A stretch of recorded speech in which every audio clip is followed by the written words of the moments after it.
ಕಾಲಪುರುಷನ ನಿಯಮಕ್ಕೆ ಕಾಲಾಗ್ನಿ ರುದ್ರನೇ ಅಡ್ಡಿ ಎಂಬಂತಹ ರೀತಿಯಲ್ಲಿ ಈಗ ಕೆಲವೇ ದಿವಸಗಳ ಹಿಂದೆ ಒಬ್ಬಾಕೆ ಗರ್ಭಕೋಶದಲ್ಲಿ ಗಡ್ಡೆ ಹೇಳ್ತಕ್ಕಂಥದ್ದಾಗಿದೆ ಮತ್ತು ಅದರಿಂದಾಗಿ ವಿಪರೀತ ಹಿಂಸೆ ಏನೇನಾಗ್ತದೆ ಅಂತ ನಿಮಗೆ ಚೆನ್ನಾಗಿ ಗೊತ್ತಿದೆ. ಅದನ್ನು ಅನುಭವಿಸೋಕ್ಕಾಗದೇನೆ ಮತ್ತು ಅಷ್ಟೇ ಅಲ್ಲದೆ ವೈದ್ಯರು ತಿಳಿಸ್ತಾ ಇದ್ದಾರೆ ಸಿಸರಿನ್ ಆಗಲೇಬೇಕು, ಅದಲ್ಲದೆ ಜೀವಕ್ಕೆ ಅಪಾಯಕಾರಿ ಅಂತ ಹೇಳುವುದಾಗಿ.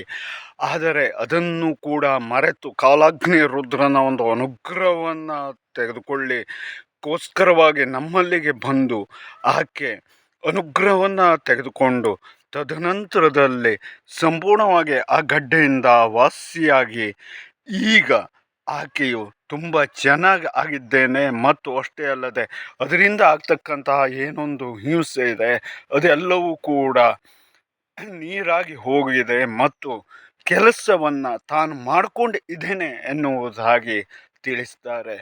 ಇದಲ್ವಾ ದೈವಿಕವಾದಂತಹ ಶಕ್ತಿಯ ಅನುಗ್ರಹವನ್ನು ನಾವು ಪಡ್ಕೊಂಡ್ರೆ ಎಂತಹ ಒಂದು ಸಮಸ್ಯೆಯನ್ನಾದರೂ ಕೂಡ ಕೆಲವು ಸಮಯದ ಒಳಗೆ ನಿವಾರಣೆಯನ್ನು ಮಾಡಿಕೊಳ್ಳುವುದರ ಜೊತೆಗೆ ನಮ್ಮನ್ನು ಕೂಡ ಇದೇ ವೃಕ್ಷ ಬೆಳೆದ ಹಾಗೆ 100 ಕಾಲ ಚೆನ್ನಾಗಿ ಇರುವಂತಹ ರೀತಿಯಲ್ಲಿ ನಾವು ಮಾಡ್ಕೊಳ್ಬಹುದಲ್ಲವ.